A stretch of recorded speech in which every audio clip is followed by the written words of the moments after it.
అందశ్రీ అసలు పేరు అందె ఎల్లయ్య. కాకతీయ యూనివర్సిటీ నుంచి గౌరవ డాక్టరేట్ అందుకున్నారు ఆయన.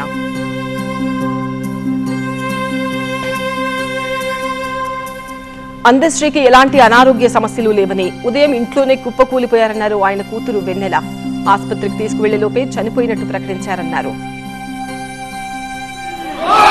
హార్ట్ అటాక్ వచ్చింది అంతే, మైల్డ్ హార్ట్ అటాక్.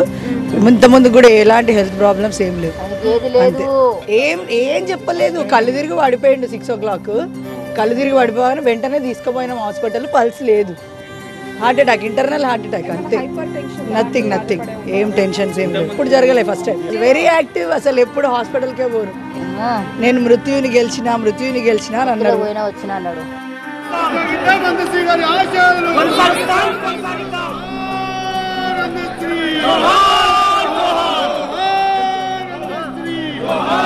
అందశ్రీ అంటే తెలంగాణ మట్టి సువాసన గుబాళిస్తుంది.